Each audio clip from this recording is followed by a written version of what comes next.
Thank you very much for the very kind introduction. Thank you very much for this invitation to come and talk today in this very special event. I mean, it's so much exciting to see so many people coming on a Saturday morning to attend a lecture on space robots. So you have already heard a little bit of my biography. I have been with the University of Michigan for the past almost 6 years. Before then, I was postdocing at the University of Illinois and had spent some time also at the University of Pennsylvania and then at the University of Delaware as a research associate. And I got my degrees in mechanical engineering from the National Technical University of Athens back in Greece. But from mechanical, I transitioned to aerospace very proudly. And my research now is on areas that have to do with autonomy, robotics, primarily for the aerospace regime. And when we say aerospace or astronautics and aeronautics, we are interested in the domain that has to do with aircraft that fly either in the air, in the atmosphere, so aeronautics, and in space, okay, so astronautics.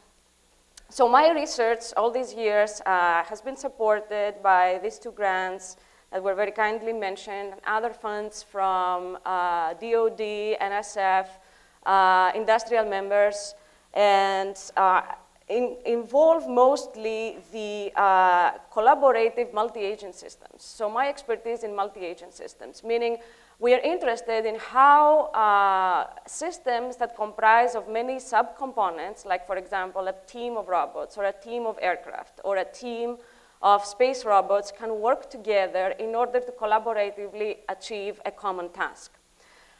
So that opens up lots of challenges when it comes to the planning and the decision-making and the control of these robots, such that the task can be accomplished with a guaranteed safety level, in the sense that you do not want the robots to collide with each other, or you do not want the robots or your aircraft to collide with physical obstacles, and you want them to be robust, to be resilient in the presence of uncertainty. So the environments where our robots are envisioned to be working in the future is going to be non-structured, like the one of space, or it's going to be potentially adversarial, or it's going to be a civilian environment like the national airspace, where the goal is to integrate all these drones that we have been hearing about in a provably correct manner, right? We do not want drones to start falling on our heads.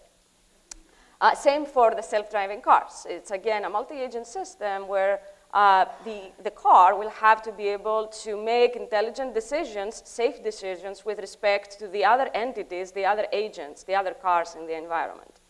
So with all these, I have been working with my students, and this is just a subset of them in this picture, that currently, my group currently comprises 6 PhD students, 2 postdoctoral researchers, 4 master students, and 2 undergrad students, and the total number over these years is listed here on the side. And we have been working on these projects that have to do with autonomy of multi-agent systems. So you get to see here some of the projects that involve autonomous flight of quadrotors and how we can deploy them in order to go and take videos of environments that are potentially uncharted or unknown. Well, here we're just flying next to our building, but the transitioning of this technology would be in environments that we do not know and we want to map. And similarly, we have been transitioning our methodologies to multi-agent systems and multi-robot systems. So here you get to see some of the applications of our algorithms when it comes to safe formation and collision avoidance. So you have many robots here that they are trying to figure out where they should go and form a circular formation, and then they would execute a collaborative task in the environment. And we are also demonstrating here how one of the robots could start becoming misbehaving, meaning it would be sending wrong information to its neighbors and do crazy stuff and steal the other good agents. The good agent, the non-misbehaving agents, the behaving agents will be able to achieve the formation. But today, in this talk, I will be focusing primarily on our work on human-robot interaction because this is where we are, where the application has to do with space. So I will be showing this video again later on. So we will be hearing the nice music that hopefully you can hear right now. And to give you just an overview, we want to consider not just autonomous robots executing tasks in a meaningful way, but we want them to be in collaboration with a human. And the human is now an agent, is yet another agent in the multi-agent system, but an agent that has specific capabilities and specific traits, if you wish, that we have to learn and use them to the benefit of the multi-robot team such that the overall collaboration of the human and the robots is natural to the human, is graceful so that the human does not get scared or intimidated by the robots, and so on. So let me move a little bit forward, and again, I will come back to this video to talk a little bit about Michigan Robotics. So this is the promotional video that we have on our website. Robotics has been a big research thrust in Michigan in the past couple of years. We now have the Robotics Institute that hosts faculty from across all over the engineering departments at the University of Michigan. And we are interested in all aspects of robotics. So with the various types of robots, like autonomous cars and autonomous aerial vehicles and bipedal robots, prosthetics, exoskeletons, medical robots that with a scope, with the aim of working together, creating smart machines that have the aim of serving our society. So with robotics being such a big thrust, and now transitioning more to the aerospace missions, part of my research focuses on space exploration using space robotics. So NASA has been one of the main missions of NASA, and when it comes to astronautics, is the exploration of the space. And there have been all these goals on how we will be able to transition humans to Mars, and how we will be assisting the exploration of space using robotic technologies, going up to Europa, and even for further deep space exploration missions. And as you hopefully see in this figure here, when it comes up to the ISS, up to this point, we can have human-space interaction. Okay? We have humans up in the ISS, in the International Space Station, so we need the robotics technology to be able to be assistive to the humans up there, to the astronauts up there. And we are already have deployed rovers, space robots up in the Martian surface for exploration with the ambitious goal of eventually sending astronauts back to Mars. And I would like to highlight that essentially when it comes to deeper space explorations, it is going to be the robotics technology and the robotics science that is going to help us enable such ambitious missions. So this is where we come into the picture, and maybe before we come into the picture, sorry, let me give you some nice, cool-looking robots that are already out there, developed by NASA. These are the types of robots that are used in space, take various forms. So these are space free flyers, meaning small cubes that are free-floating in space, and they are already used in the ISS, in the International Space Station. The ISS also has robotics manipulators attached on the exterior and the interior of the ISS for various objectives, various tasks. And other types of robots that NASA has developed and has been using is the types of rovers that have been already deployed up on Mars, or even humanoid robots. The Robonaut that could be used either in isolation as a humanoid or together with a rover. So as you see, various types of robots working either in microgravity conditions or planetary exploration. And the tasks that they have to accomplish are not easy at all. So they have to provide assistance to the astronauts, to the humans. They are used in order to provide maintenance and servicing tasks, like, for example, in the exterior of the ISS. They are routinely used for repairs and maintenance tasks, and in general are meant to facilitate the exploration of space, either closer to us or deep space. So what is the state of the art when it comes to those robots? Well, mostly they are teleoperated, meaning that there is a user either in the ISS or in the ground on Earth that is commanding the robot on what to do. So they are teleoperated, which means that their autonomy right now with existing state of the art is limited. And this is what NASA and the other funding agencies is interested in doing to increase these levels of intelligence and autonomy of such robots such that they can be more useful assistants to humans and space exploration in general.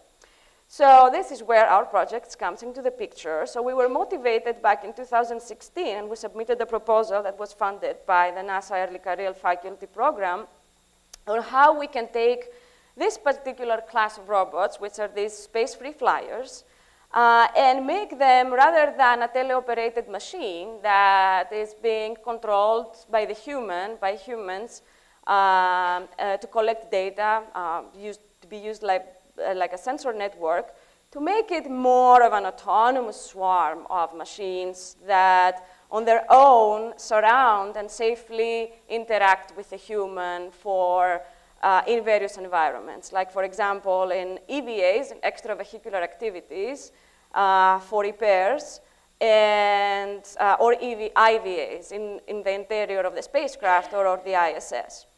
So essentially, the transitioning that has been started happening when it comes to the robotics science and technology is taking robots like this, or if you wish, the type of industrial robots that they have been used since many years in the automotive industry and in other domains, where their task is pre-programmed and in a very structured environment, taking them out of this structured environment to an unstructured environment, and making them co-robots, collaborative robots, robots that understand each other and they can work each other with the scope of collaborating and interacting with humans, learning human intent and preferences to be able to understand what the human is going to do next in a sequence of tasks. And based on that, reconfigure in space such that they can facilitate this task execution, providing thus a system of increased intelligence and autonomy. Okay? So essentially, this creates lots of questions in the areas of artificial intelligence, machine learning, control, mission planning, on how we have now the human and the co-robots learn from each other, observe, and understanding, inferring the intents of each other, and then making their decisions, planning their tasks and making their decisions in a collaborative manner for the sake of collaboratively executing the task. Like, for example, repair the exterior of the ISS in shortest time with less fatigue for the human, and so on. So in the framework of this NASA project, we have been interacting with our NASA collaborators as well, and we have tailored our investigations to human-robot interaction scenarios that would be applicable in IVAs, so in intravehicular activities. And we are developing algorithms that can help for the robots and the human, that can assist with task servicing, monitoring, and using essentially the robots as mobile intelligent agents, like mobile intelligent cameras. And actually, this is the Astronet, which is a successor of the Spheres, the robot that I was showing you in the previous slide, which was under development back in 2016 when we submitted the project, but now has already been launched up in the ISS since past April. So hopefully we will be able to demonstrate our algorithms on the Astronet at some point. So I will be talking about our human-robot interaction work, and time permitting, towards the end of the talk, I will show you some of our work on autonomous co-robots without the effect of the human, without the presence of the human integrated in the system, and how it can be used for autonomous inspection in the exterior of spacecraft. So essentially in EVAs, extravehicular activities. Okay. So let me get more into the technical developments. And the application that I will be showing is how we can use such robots that they will have onboard cameras in order to be meaningful assistants to the human. And when it comes to our algorithmic contributions, because at the end what we are doing for research is the development of the mathematical algorithms based on physics-based models, that with provably correct, with provable guarantees, can be used in order for the robots to learn what would be the useful information to handle and convey to the human. Okay? So what was the motivation, again, based on also the developments of the Astro-B, the NASA developments for Astro-B. So the first scenario that NASA was considering back in 2015 was that the Astro-B would be a robot in the International Space Station that can be used more or less as a free-floating camera that can stream video images of the crew to the ground station controllers for monitoring and for making sure that everything is going okay, right? So essentially, in this scenario, the Astro-B is more like a stationary or free-floating, but rather a passive camera with the astronaut, the crew in the ISS, not actively being in the loop, while it would be teleoperated, as I mentioned earlier, by the ground controller. So, and in parallel, NASA has been very much interested in augmenting the astronauts with virtual reality and augmented reality environments through this type of head-on displays that would visualize additional information, on which you can visualize additional information streamed by other entities for the sake of increasing their situational awareness. So with these two in mind, our research question was, okay, then what could happen if we use the Astro-B to be more of an intelligent camera that learns what would be the useful information to broadcast to the augmented reality of the astronaut, okay? So rather than having the Astro-B being teleoperated by humans on the ground, by the ground controllers, we want the Astro-B to be able to infer itself what would be the best information to convey to the human, and at the same time, learn from the human what would be the best information to convey to him or her. So with that in mind, and given that, unfortunately, it's a little bit difficult to start setting experiments up in the ISS, we started setting up our experiments in our lab space. So we are not using Astro-Bs, but rather quadrotors, aerial robots. And we are considering this case study to get things started when it comes to human-robot interaction development. So we have been building experiments with, we're building human subjects to conduct a series of multitasking experiments where the multiple tasks comprise an assembly station here.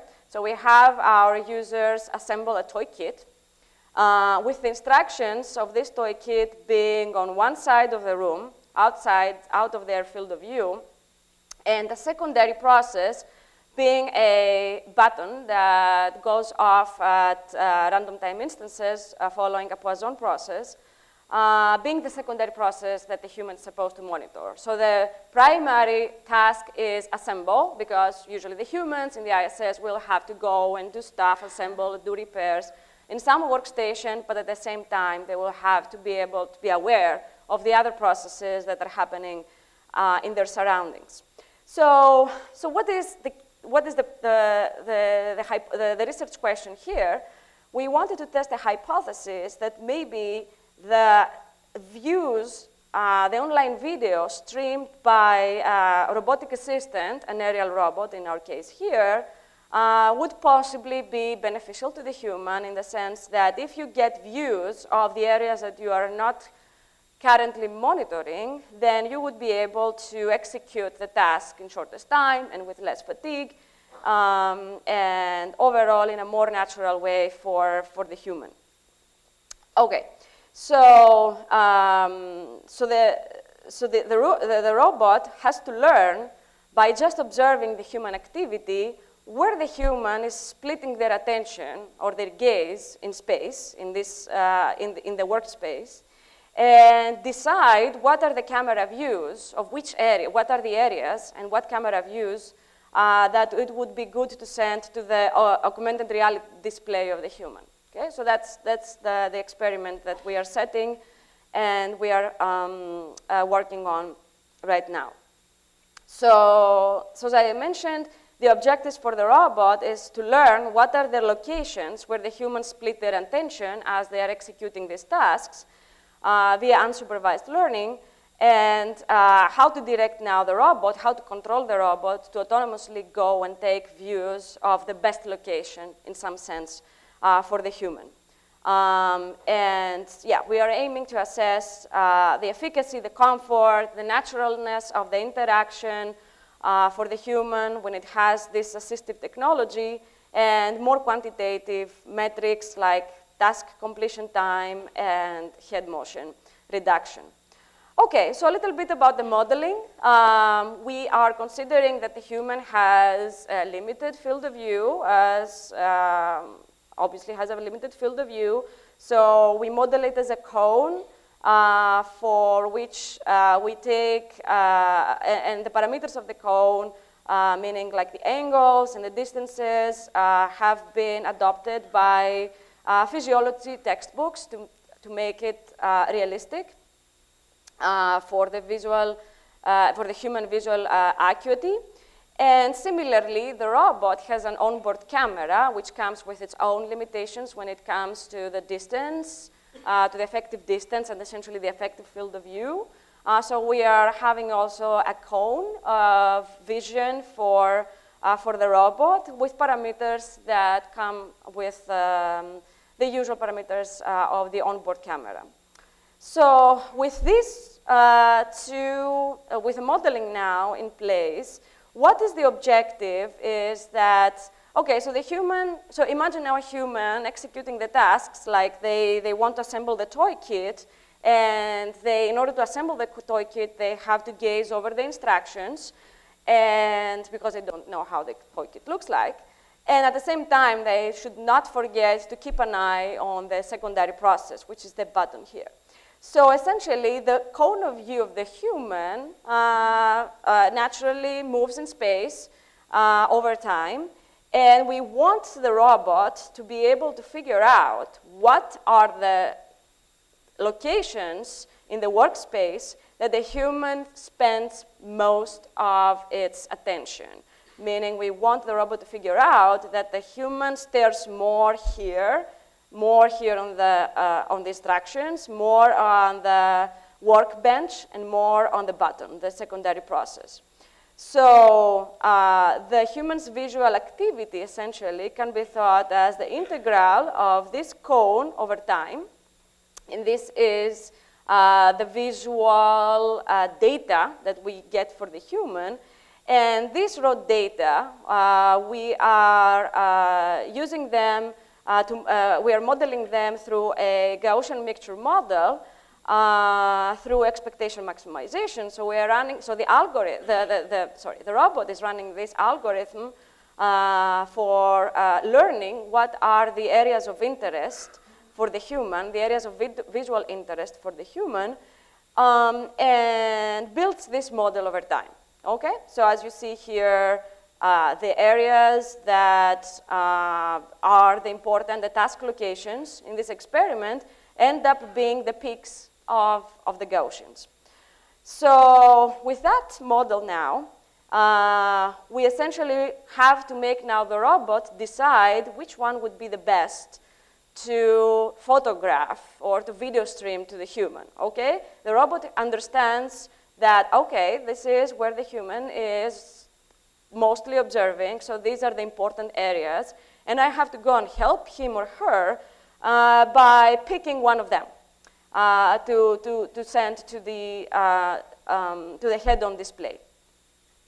So we want then to design the controller for the robot such that it minimizes the objective functional that is given in this form, that essentially forces it to go to the one that's closer to the robot and to the peak that is closer to the robot. That was the very first control design that we tested. How we designed the controller, where you can take the first-time derivative of this functional here, then you will make your dynamics here, your physics-based models appear, so essentially the kinematics and dynamics of the robot, and then you can select the control inputs for the robot, meaning the thrusts, or if you wish, kinematic and angular, the kinematic velocities, meaning translational and angular speeds for the robot, such that it moves in space and goes and observes these areas. Okay, so let's see actually how this works in practice, and this is, I'm taking you back to the video that I started showing in the beginning, so that we get a better understanding of how the experiment works. So with one human, actually this is William Benz, this is the student who is working on this project. So what we are doing here is we are modeling, as I mentioned earlier, what is the visual capability of the human and the robot. And we are using that data using a motion capture system to model these cones. And now we have the human coming in to execute the task, which is assemble the toy kit, while observing on the one hand, on their left-hand side, the instructions, and while having to monitor also the button, which is here on the right-hand side, both outside of the field of view. So in the beginning of the experiment, we have the robot observe the human as they are starting executing the tasks. And as you see, now the robot fits the data that it receives of the visual interest into this mixture of Gaussians. So as you get to see, it learns that here there is an area of interest. Yes, these are the instructions. Here there is an area of interest. Yes, this is the button. And here we have truncated, we automatically truncate the workbench, because anyways, the human spends most of its time next to the workbench as he or she is executing this experiment. So this is what we get out of the view of the quadrotor, and this is what is the view that is streamlined to the human's head-on display. Keep in mind that these were our very first experimental setups. So the controller that stabilizes the motion of the quadrotor is not very well tuned yet, so that's why you get to see a little bit of oscillation in between the instructions and the button, but we wanted to show the proof of concept, like that the robot will indeed learn that these are the two visual areas of interest. And again, the robot does not know a priori what these areas would be. It learns it on the fly. It only knows how many of them are going to be, so that we give the robot how many Gaussians it should try to fit in the raw data. So this was our first study last year with about 10 subjects, very small scale study in order to make sure that the experiment works. And we have everything, at least when it comes to the hardware setup, up and running. And the first results that we got was also from the feedback of the users who used the experiment, was that, it definitely helped to get the view of the button popping up. And that definitely helped them reduce the head motion in between the instructions and in between the button, the secondary process. That was very,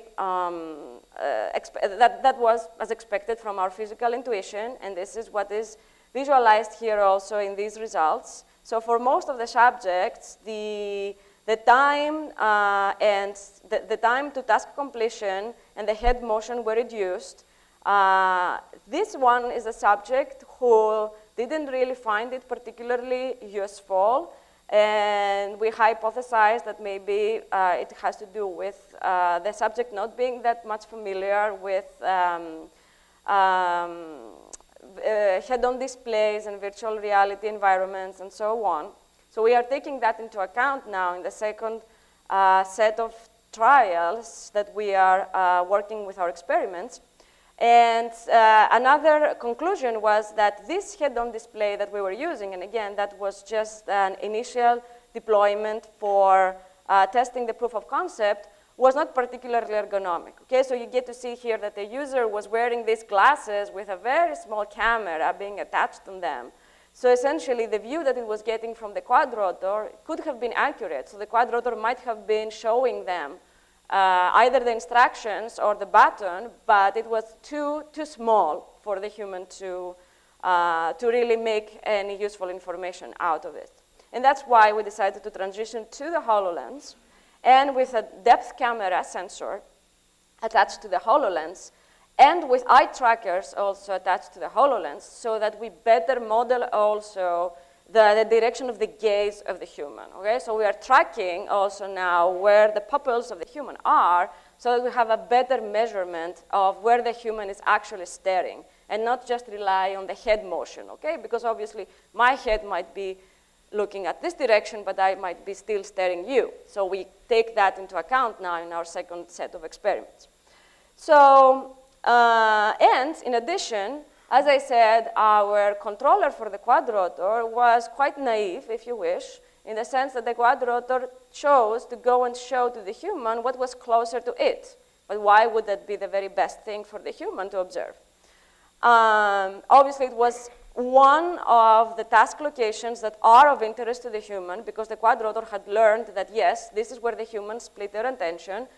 But what would be the next thing, the next best view for the human, is something that the human can also help the quadrotor figure out. So we're doing more of reinforcement learning approach now. And in effect, we are considering what are the most recent tasks in the, from the perspective of the robot. What are the most recent tasks that it has observed that the human is executing? Okay, so this gives us a temporal sequence, a temporal context, meaning that if it is observing that the human is executing ABC, ABC, ABC, then if you're already at B, like ABC being the tasks, if you're already at B, then most likely the next task for the human is going to be C, not A, right? So we want to learn, have the quadrotor learn this, this sequence, which is modeled as a Markov decision process. And we are using a memory of length equal to 3, which means that we observe what are the last 3 sequences executed by the human, which means that the transitions, so if you have been at a sequence B, C, B, then the next transition would be to, and you kill now the first one, the next would be a transition to C, B, C, or C, B, A, the next task would be A, or what's the other one? So CBC, and what's the arrow of the other one? It's not depicted here. I picked the wrong example. So my point is that we are trying to learn the weights of those transitions by bringing in people again and doing the training of the quadrotor using reinforcement learning. Okay, it's a standard technique where we're trying to learn what's the optimal policy for the robot, observing the activity of the human. And at the same time, so the robot is trained, okay? So the robot is taught what to do. I will skip the algorithmic development, but the details of the algorithmic development, because we're going to see it in the next video. But I want to highlight that we also have a reward here. So the idea is that, okay, the robot has the initial idea with the Gaussian mixture model about what are the areas of interest for the human. And then it's trying to explore, trying to learn what would be the next best view for the human to transmit, to broadcast on the head-on display. So how it does that, so how reinforcement learning works, is that it is going to either keep what it has learned to be the optimal from the previous sequences, Or it will try to also do a greedy exploration. Like I will, at some points, the quadrotor is going to start sending to the human the views that it thinks it might be good. So, and upon every action, the human is going to give a reward. So we ask the subjects to keep telling us, is it good, is it bad? Is it good, is it bad? Do you like the view or not? And we record that action such that we are able to use that in our reward function for the training of the robot. So the human essentially influences whether the quadrotor has been showing to him or her something good or not. Okay, so more recent experiments here, more recent work in the lab.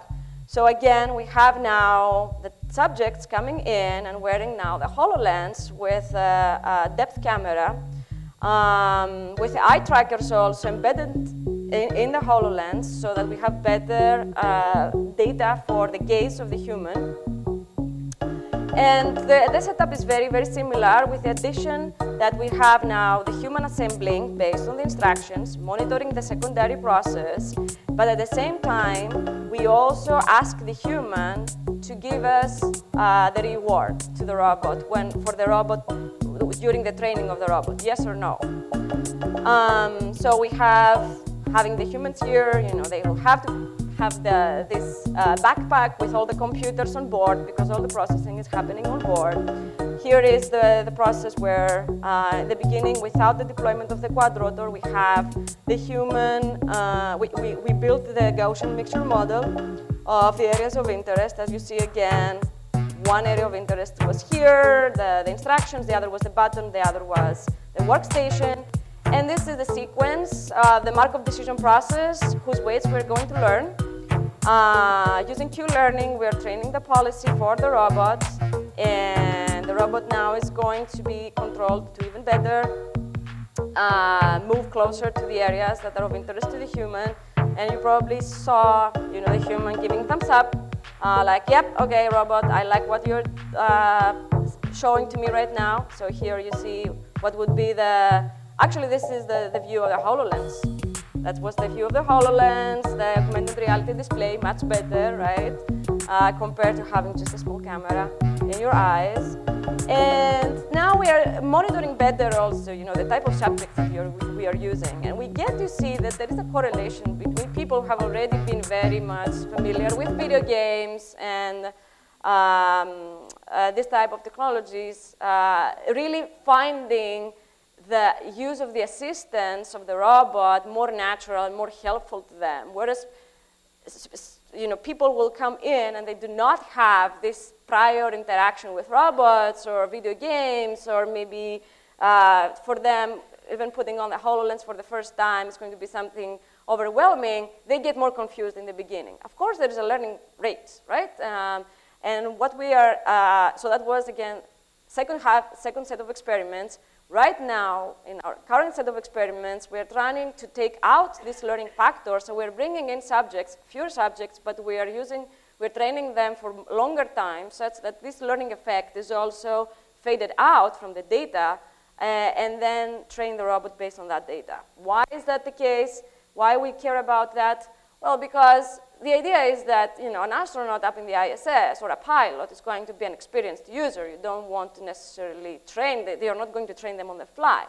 So you want this learning factor to be faded out of your data.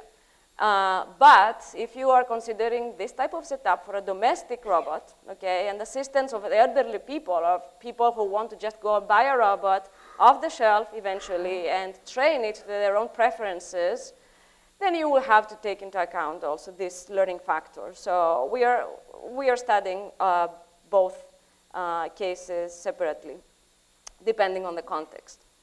Okay, so we have some time. So I will now talk a little bit more of some of the experimental developments that we have been running in the lab that are more of implementation of algorithms that with aerial robots and potential use as free flyers in the ISS, that we are using them also as an outreach activity and for student projects either K-12 student projects or undergrad student projects. So I'll show you how we used, how some of our undergrads who worked in the lab for over one summer, last summer, or 2 summers ago, they implemented some of gesture following maneuvers for quadrotors in the lab and in an immersive virtual reality environment of the ISS. So we wanted to have the human, the student, being commanding the quadrotors. So here the quadrotor is just commanded, not trying to make any intelligent decisions on its own. It follows the commands of the human by observing the gestures of the human. So we have the robot do autonomously its own task, which is exploration of the surroundings. So the robot moves autonomously around in the workspace in order to collect data to do whatever meaningful task it was supposed to do. And then for the gesture following maneuver, we will want the, for the gesture following mode, if you want, that mode of operation, the robot will observe the gesture of the human being left arm raised, and it will follow the direction of the human's right arm. So the human is going to command the robot to follow the direction that I am now giving to you by observing my right hand. And we also implemented a return to supervisor mode, where if the human wants to command the robot to fly back towards him or her, then the command would be right arm up, and the robot is going to come back to the human. Okay, again, this is a hybrid system of controllers that we implemented primarily for the sake of having undergrad students working with the experiments and implementing this type of cool-looking experiments, getting them some research experience over the summer. Free flyer robots. Maybe as astronauts are inside of the space station. And here I hope that you hear well, because I will let William describe this experiment. Different computers, or like doing inventorying tasks from the station. And we'll have these little robots that will fly around and help them, and also conduct like sensor sweeps around the cabin, like scanning for gas levels and stuff like that. So I'm working on how people can intuitively interact with robots like that. So basically, the blue area indicates the volumes of the space that the sensing quadrotor has been scanning already. So William is explaining the autonomous mode here of one of the quadrotors that is trying to scan the entire workspace, meaning the entire lab space here. And at the same time, it has to be following the commands of the human if the human instructs commands like go there. So now William is commanding the robot to go there. Like one robot was basically tracking my head and seeing which X's I was walking to on the floor, and it was pausing for about 30 seconds. You see it follows the direction of the hand of William's. Choosing targets based upon where I was walking. Meanwhile, I'm using my pointing gestures to direct the other one to scan these sections of the room. And now it comes back, because William commanded it to come back. So again, the implementation of autonomous controllers for the robots, and how this can be used as in interaction with a human, but in the sense of the human directly commanding the robot what to do. Okay, so it's less complicated, if you wish, it's not as interactive as the first set of experiments that I was describing before. Now, again, as a part of this student project, we had one of our undergrads take the virtual reality simulation environment of the International Space Station and the Astronet robot as they are available by NASA. And we wanted to create an environment where the human can be immersed in this virtual reality environment and interact with the Astronet, virtual model of the Astronet, and be able to even, for us, when it comes to research, it's also a very useful platform for collecting data of various interactions of the robot with the human. But it's also a very interesting educational outreach platform that like visitors in our lab can use. So here I want to show you how this platform works. So we have an Oculus Rift.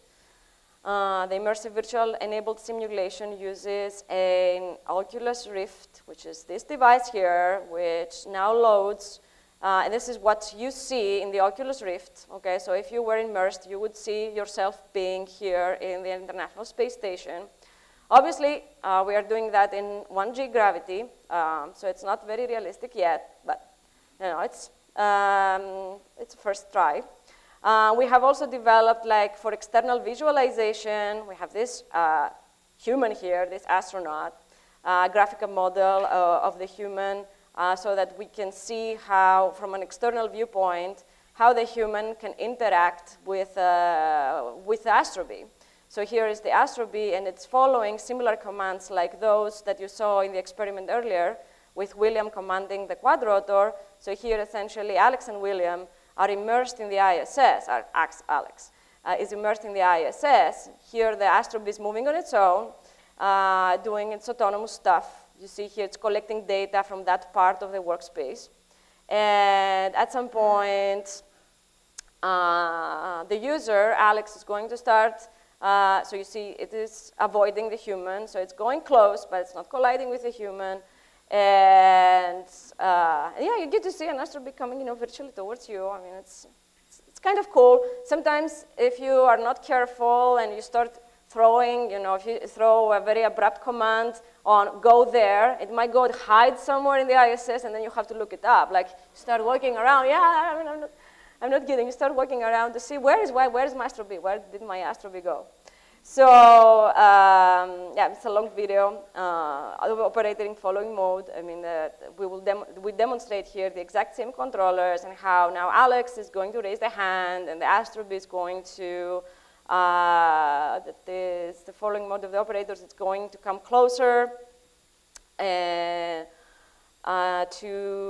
see it stabilizes, goes back to the operator. So that's a fail-safe. If you lose your astrobee in the ISS, in the virtual reality environment, all you have to do is raise your hand. It will come back to you.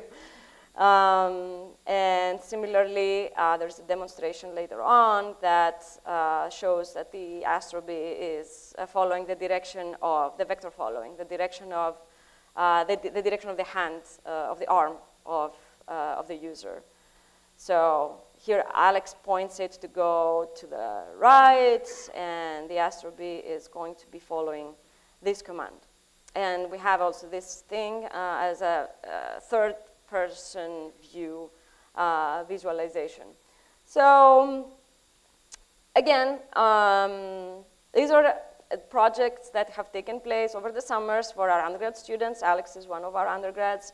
And we wish to keep making the virtual reality simulator even more realistic when it comes to the near zero gravity conditions, and really have free-floating models taken into account when we design our controllers. So this is ongoing work. And Sahib and Alex have been students who have been working on both on the visualization and on the visualization of the ISS, and on setting up all the hardware and software together. I mean, it takes lots of time. And with that, I am coming close to the end of my talk. So up to now, I've been showing you, actually, I was talking about human-swarm interactions, but I have been showing you some humans with one robot. So our integration of human with swarms is ongoing work. It's going to carry out in the next year of our NASA project. The swarm on its own, there has been a lot of work in multi-agent systems, and there are still open challenges when it comes to how you can coordinate the motion of many different agents that might have different dynamics, that may have different priorities, that may have different tasks to execute. So it's an ongoing area of research for sure, depending also the challenges, also based on the challenges of the environments that they are working in. This is a simulation of the work that we are doing when it comes to robots. Here you can see like the the forward-looking cones of these robots trying to inspect the ISS. And what is happening here is that essentially the robots want to react to intruders, which could be like debris, space debris, and we want to detect them and follow them towards the impact points such that they go and provide assistance and information to the crew in the interior of the ISS. Oh, obviously, this is not the shape of the ISS, but you can think of it as a very, very simplified spacecraft. So provide information about what the impact location is. So we've been doing a lot of this autonomous co-robots work during the first years of this project. And then during year 2, we went more in the prediction of if that is the human and this is the robot, how the robot predicts and learns the paths of the human in the workspace. And during year 3, we want to continue integrating the modeling of the human with all these learning approaches and interaction approaches between human and not just one robot, but human swarm, for human swarm interaction. Okay, so to summarize, space robotics are necessary in order to enable and revolutionize space exploration. As we saw earlier also in the NASA figures, I mean, there will be parts of space, obviously, that humans will not be able to reach, and robots will be our only means in order to visit them and obtain knowledge about them. There will be many cool-looking robots, and there are already many cool-looking robots working out there for us. That must be just a pictorial representation here, an artistic view, but robots like humanoids like the Robonaut and Valkyrie, their successors, and free-flying robots like the successors are of the Astrobees and the Spheres, are out there, and we are working on making them a little bit more intelligent and capable of carrying out autonomous operations in collaborations with the humans. And that requires, and this is definitely not an inclusive list, it requires lots of research in autonomy, robotics, artificial intelligence, control, in all domains that apt and that come together for these multidisciplinary goals when it comes to aerospace, robotics, physics, math. So with that, I think it's a very exciting time to be at Michigan Robotics and Michigan Aerospace Engineering. And I would like to thank you very much for coming here today for my talk. And I'm happy to take any questions you may have. Thank you very much.